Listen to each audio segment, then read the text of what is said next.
Hey everybody, this is Doan. I've got another StarCraft 2 commentary for you, and in this replay we can see the one and only ManofOneway, and you know what that means? That means we are looking at Slayer's BoxeR. This replay I found on sc2replay.com and it was uploaded 7 hours ago, so as far as I know, a very fresh replay, so I wanted to get it casted and get it out there so you guys can enjoy it.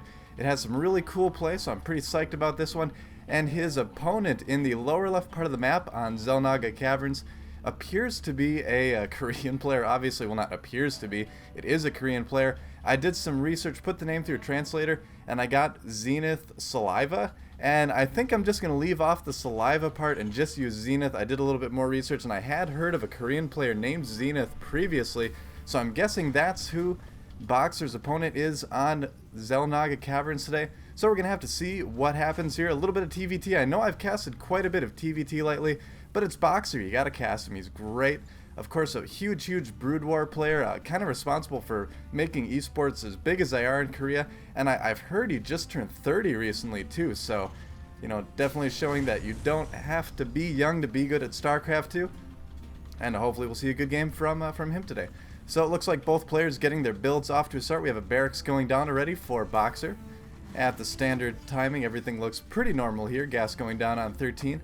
And his opponent's sending out a pretty early scout, so we'll have to see if anything comes out of that. Meanwhile, everything else looking fairly standard back at the base of Zenith.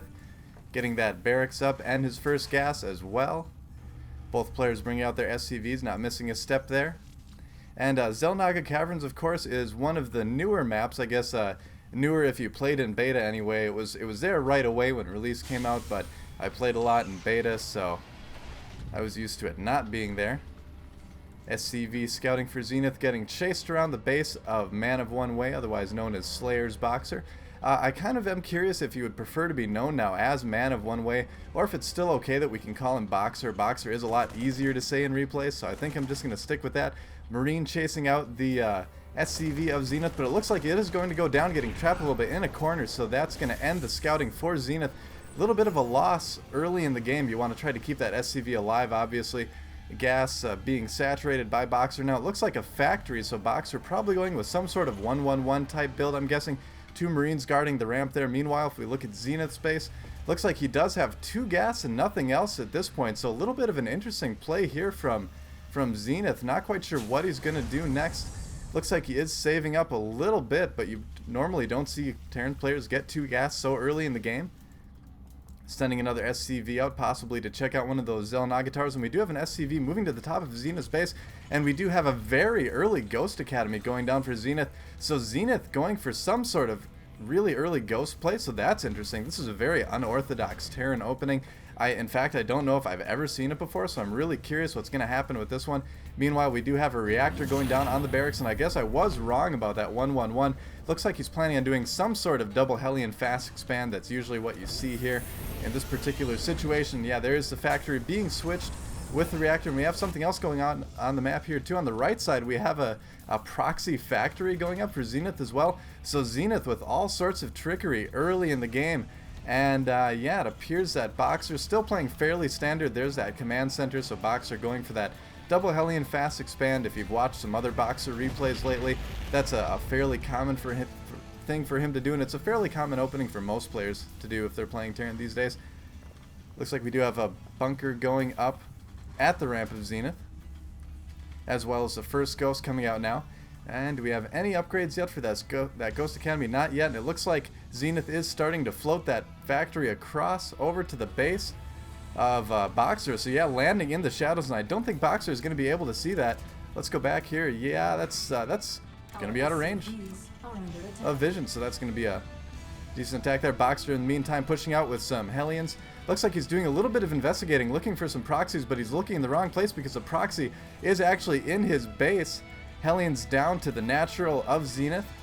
Not seeing any sort of expansion, so they're going to kind of camp out there for a moment. Looks like we do have 2 more Hellions going down there. And it appears that Zenith is building a... I almost said Zealot there. That's not a Zealot.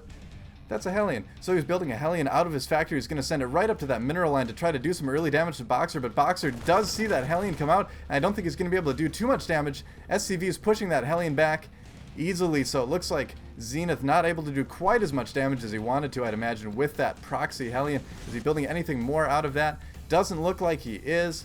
It looks like that Hellion did go down for Zenith as well. So BoxeR getting a dual Viking at the moment, and he does have that tech lab going down on the factory. Speaking of factories, Zenith is going to do a little bit of scouting with his here. In the meantime, BoxeR, it looks like, is going to be able to take that down between the Vikings and the Marines. So Zenith able to get some scouting information out of that factory, even though the proxy wasn't very successful. And Zenith massing ghosts. So this is really, really interesting. Getting a medevac to us. It looks like he's going to be doing some sort of ghost drop, adding on 2 more barracks, 3 more barracks here. So heavy barracks play, heavy ghost play from Zenith. That must be, well, obviously why he got those 2 gas so early. Some Marines out as well. Look, I'm guessing he's probably going to salvage that bunker fairly soon, because he's probably not going to need it. In the meantime, BoxeR doing a good job of scouting across the map, making sure there is no other proxies lurking there. Both gases already being constructed on the natural of BoxeR, pulling back those Hellions, and it looks like we do have a little bit of a push coming out from Zenith with those ghosts leading the way. No upgrades yet, so I'm guessing he's going to be kind of relying on snipe for this. So that's going to be very interesting to see what happens when these 2 forces finally do meet. And BoxeR appears to be ready for this. Those Hellions are going to be useful against those ghosts. Of course, ghosts not able to snipe the Hellions, but the bio units are going to be vulnerable. The Vikings taking part of that medevac very easily, and those Hellions doing a great job of roasting the Marines, but the ghosts doing a surprising amount of damage, taking out the Hellions fairly easily. And 2 Hellions out of those 6 left for BoxeR now, but Zenith is going to be pushed back, 4 ghosts on the run there. And BoxeR holds his natural base, so good defense by BoxeR against this very unorthodox opening by Zenith. We do have 2 more Marines coming across to try to reinforce Zenith's army, and another barracks going down, so 5 barracks in total for Zenith at this point, and he is starting to get his natural up and running. No upgrades yet for that Ghost Academy, although we do have Stim. Zenith amassing his Ghost Marine army at the Xel'Naga watchtower. If we go back to BoxeR's base, he has added on 3 barracks with tech labs, so going to some sort of heavy Marauder composition, which may have a little bit of trouble against all those ghosts with that snipe. Marauders, of course, having more hit points than Marines, but still very susceptible if your opponent is going mass ghosts, which is a very unlikely thing to run into. But this game, BoxeR is running into just that, and we do have another attack going across the map for Zenith. Those Marines getting a little bit ahead, maybe a little bit ahead of that army, and the ghosts do catch up, so we're going to have to see what happens here. The forces meeting at the natural of BoxeR. Vikings landing again to give support, and it looks like Zenith is going to be pushed back again. Those ghosts doing some sniping, but not able to really do too much damage. More snipes going down, taking out those Marauders. Those Marauders falling so fast to those ghosts with snipe. 5 ghosts taking out that, or almost taking out that army of BoxeR. Zenith doing a great job of microing, picking up those ghosts to make them live a little bit longer, but they're just not going to be able to stand against that largely non-bio army, although those Marauders did go down very fast. Zenith massing out more, and it looks like he is going to be able to take down that Viking. Zenith now pushing in with a pretty beastly looking force at the moment. BoxeR doesn't have a whole lot to defend. There's some Marauders out here, but they're going to fall very quickly to those ghosts. More Marauders coming in, and Zenith trying to take out that turret, and he will take it out. Medevac's healing the Marauders, but it's just not going to be enough. Zenith pulling back, even though he did have a little bit of an advantage there. Looks like BoxeR putting up a supply depot there just to make sure that he's not going to be caught unawares from that angle. More ghosts and Marines. So Zenith just relentless with his mass ghost, mass Marine pressure. If we go back to BoxeR's base, he does have another barracks coming out. So BoxeR again going very barracks heavy, but no ghosts or anything like that of his own. Researching shields and concussive shells right now, and siege mode as well. So if ManofOneway, I mean BoxeR, or both of them can hold that off, he'll be okay. But it looks like those forces are going to be taken out for BoxeR, and Zenith has free reign over the natural of BoxeR, going to take down this refinery fairly easily, and he's going to push into the main now. Marines stimming in to try to take out the small force for BoxeR. I don't know how he's going to be able to hold this. Only 1 tank out for BoxeR right now, so he's in big trouble with that. More snipes going down, SCVs coming off the line, even the mules coming to help out, even though they will be no help at all. But BoxeR somehow managing to push back Zenith. Those ghosts getting force out of the main of BoxeR.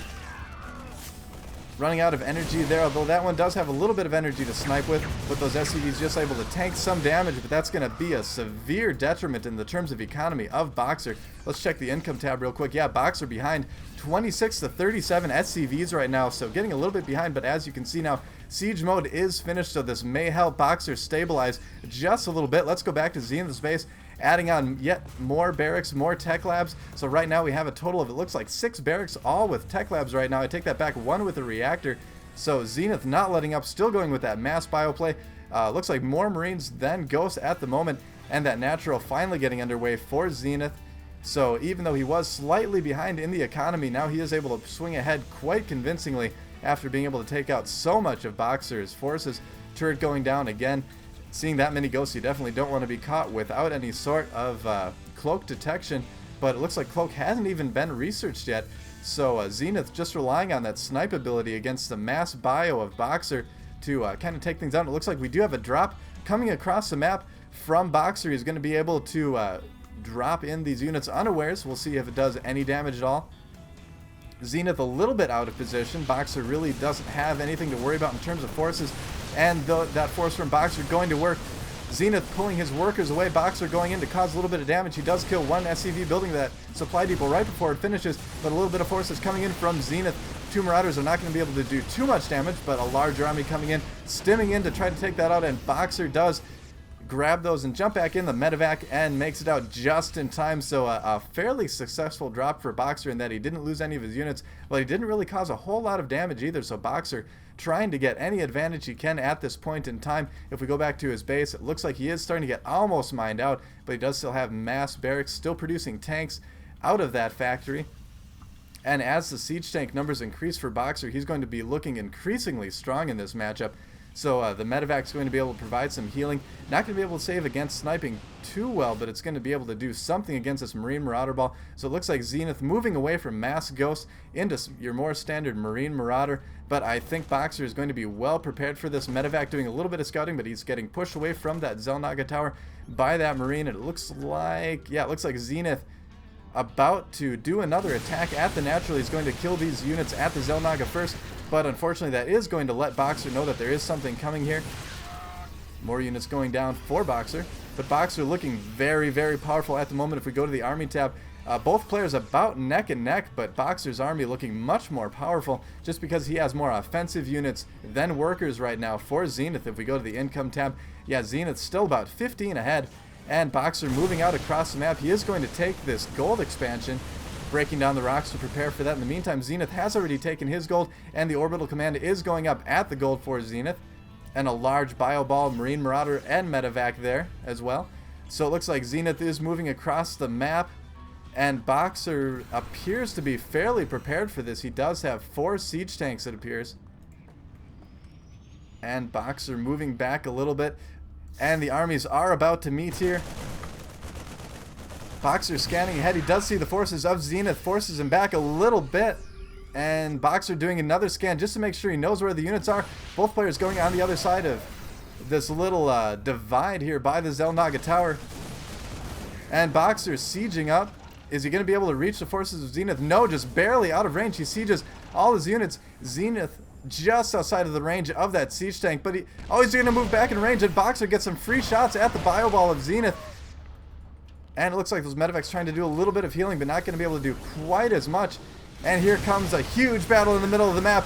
Bio ball against bio ball, but the siege tanks for BoxeR are most likely going to make the difference, but he needs to get those sieged up. He doesn't even bother sieging them.